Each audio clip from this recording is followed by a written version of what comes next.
I don't understand your journey fully. So you've gone from Pip Nut Yeah.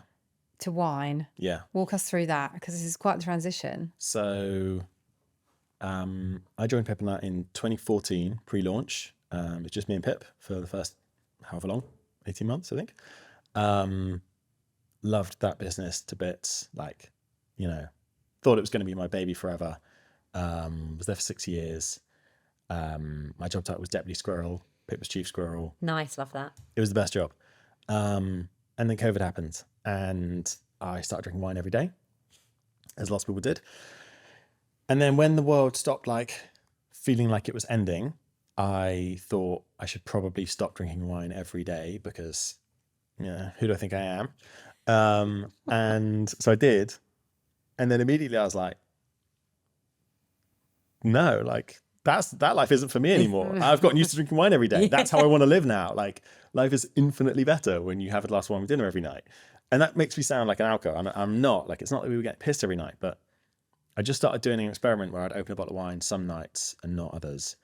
And it was so apparent to me that on the nights I opened a bottle of wine, we were better people. Like, we had better conversations. We were more likely to sit at the table instead of on the sofa and like listen to music while we ate instead of watching TV while we ate. And we were just like better versions of ourselves in every way. And I was like, this wine stuff is magical. And I loved wine at the time. And I knew, you know, by, I guess, like civilian standards, I knew a fair bit about it, but I wasn't a winemaker or anything. But I just got a bit obsessed with like, why does it have to be so strong? Why does it have to be 3 times stronger than beer? Yeah. Because that rules you out of opening a bottle most nights. Yeah. If you want to be sensible. If you have a gym class in the morning, or if you have kids that are going to wake you up early or whatever. Or just if it affects you and you know it affects your sleep, whatever. And so I went down a bit of a rabbit hole. I started talking to friends who were sommeliers and winemakers about like, why does it have to be so strong? Why can't you make it? And they were all like, Tom, it doesn't have to be so strong. Like, it never used to be. It used to be about half the alcohol it is today. And that style still gets made, but only really on vineyards, or rather only really for vineyard workers. So it almost never gets sold. They don't make big batches.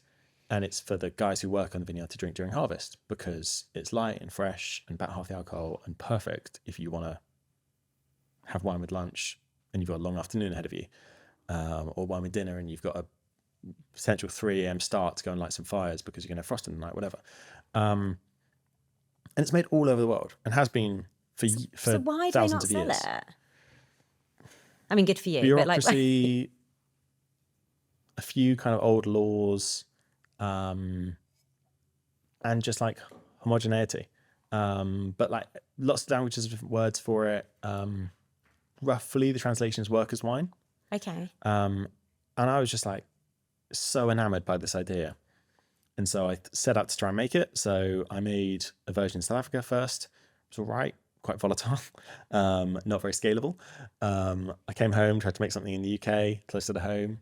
I tried to make products in Bordeaux, didn't work at all. And eventually got this hunch that what I was looking for was a climate with very hot days and very cold nights, and a really big difference between the two. And quite like tough soil, like sandy, arid, that type of stuff. And I was like, I think that might be perfect for what I'm trying to do.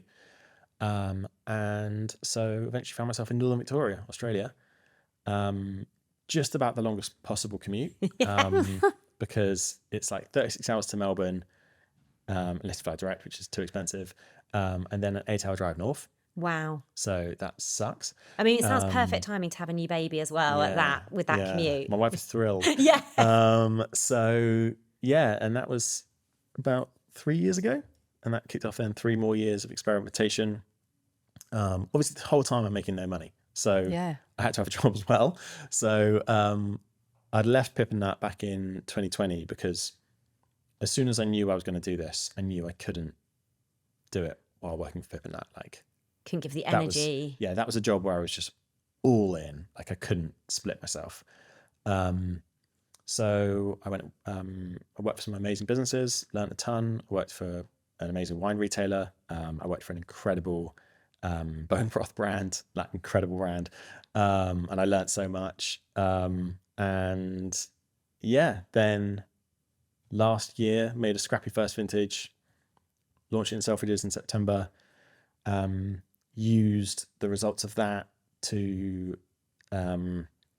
get some like steam behind the business, some money into the business, and went and produced Vintage 2, which is the vintage that I always wanted to produce from day one in terms of the wines themselves, but the packaging and the look and feel and all the storytelling and everything around it is all stuff that I learned from having Vintage 1 in market.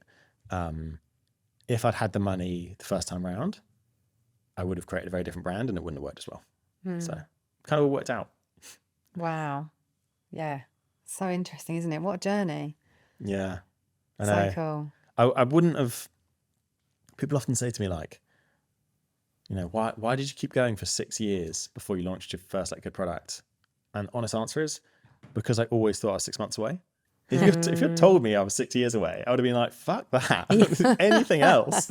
But I always thought I was like one breakthrough away, you know? I guess I was. It's just the breakthroughs took longer to come than I thought they would. So Yeah. Yeah, fair. Is there anything you change over the last, I guess, almost 6 years, 5 years Yeah. in your journey? Like looking back, you're like, I wish I'd done this, or I wish I'd done that, or has it all happened for a reason and it's all good? no, it's definitely stuff I changed. Yeah. There were some avenues that were a complete waste of time. Like I spent some time in Bordeaux trying to figure out if there was any way to de-alkalize without killing it. And there's just not. So that entire process was a waste of time. And if I hadn't done that, maybe I could have launched the business before my son was born and not had the crazy thing of starting a family and a business in the same week, same fortnight.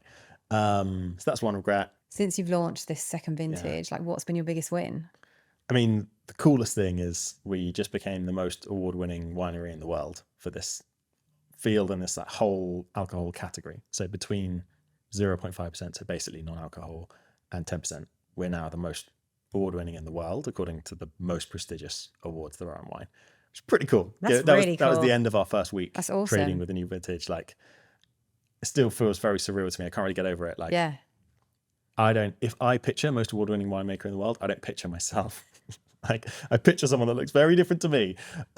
So yeah, like not to toot my own horn, but it's pretty cool. Yeah, It's it really is. cool. Yeah, I'm It is. pretty You buzzed. should be really proud. Yeah. You should Yeah. be really proud of everything you've achieved. Like, it's been less than a year.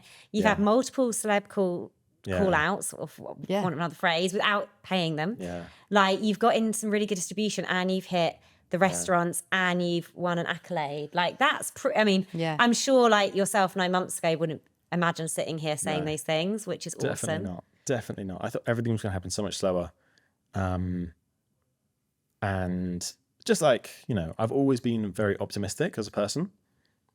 And so I've always had the optimistic view that I could make wine to this standard, this method.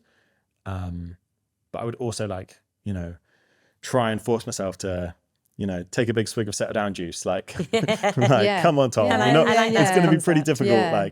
Like, be realistic. And yeah, no, it feels like we've just got to the point I always like dreamt of it getting to really, really quick, which is so cool. Amazing. Yeah. Very cool. So I can't wipe the smile off my face, but yeah. Good. That's great though. You should be proud. Yeah. Yeah. Oh, well, we've loved having you come in. I think we've maybe got time for one more. If you've got one more burning question. Okay. If you have. I've I got a don't know. question. I thought you might. I've got could loads get of that questions, vibe, but I I'll know. just I'll just ask one. If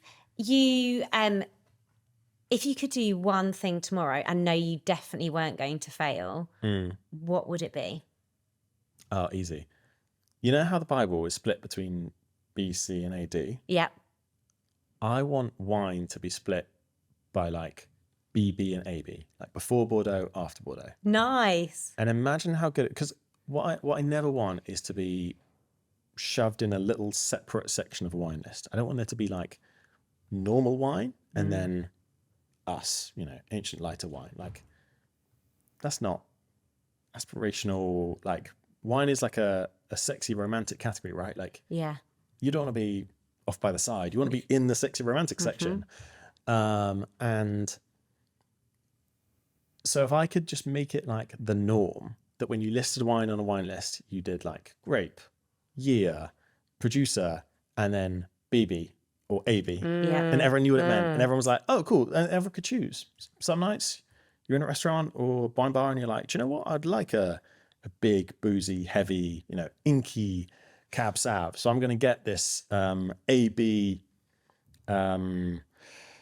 not Bordeaux, South African blend. Perfect. That's what I want. And other nights, like, do you know what? I'd like something a bit lighter, fresher, bit less nuclear for tomorrow.